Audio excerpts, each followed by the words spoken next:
68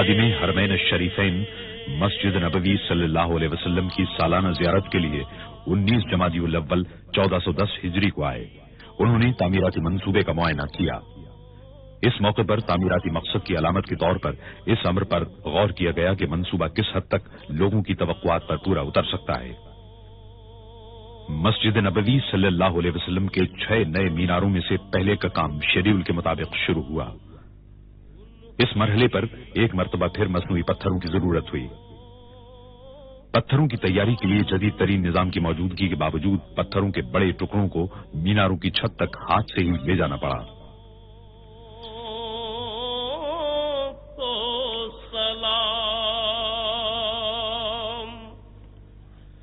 مسجد نبوی کے صبح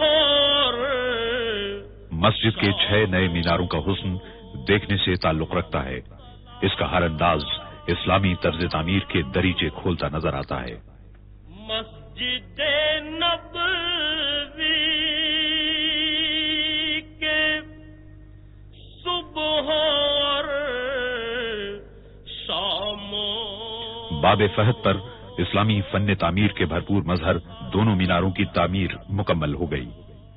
یہ مینار 104 میٹر بلند ہیں. تیرے غلاموں کے غلاموں.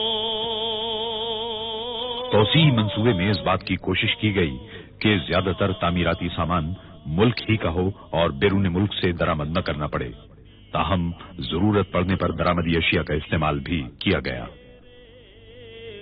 سعودی عرب میں اعلی معیار کے گرینائٹ یا سنگ لاخ کے وسیع ذخیرے ہیں. اس کی 2 اقسام کو استعمال کرنے کا فیصلہ کیا گیا جن میں سرخی مائل اور سرمائی گرینائٹ شامل ہیں اور القصیم کے صحرا میں اس کے ذخائر ہیں.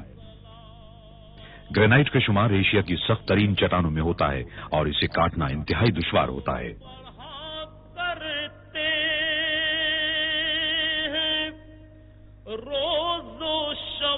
توسیعی منصوبے کے لیے خاص طور پر قائم کی گئی فیکٹری میں گرینائٹ کے سلوں کی تمام خامیوں کو دور کیا گیا. یہ فیکٹری دنیا میں اپنی نوعیت کی سب سے بڑی فیکٹریوں میں شمار ہوتی ہے. اس میں ہر مہینے 600 مکعب میٹر گرینائٹ کو نمٹانے کی گنجائش ہے.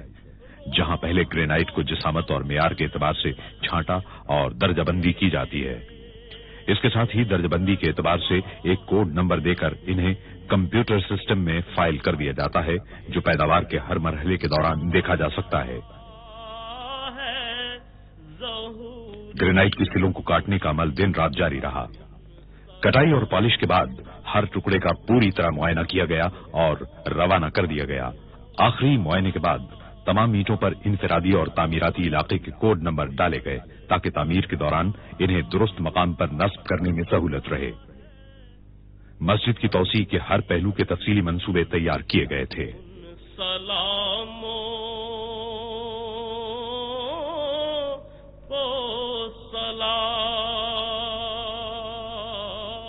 مسجد کی 4 دیواری کے لیے 1,20,000 اینٹوں کی ضرورت پڑی. در کی فضاؤں کو سلام.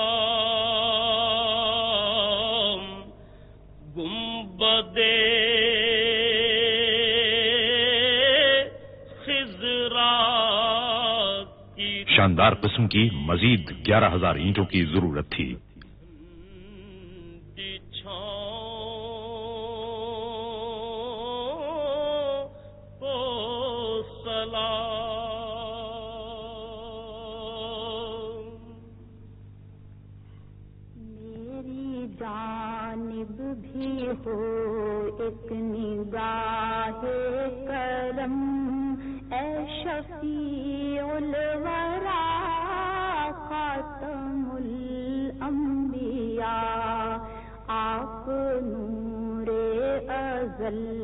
مسجد کی توسیع کے لیے 4تھی قسم کے لیکرو گرینائٹ کو شہر کے جنوب میں واقع نہران کے نخلستان سے لایا گیا.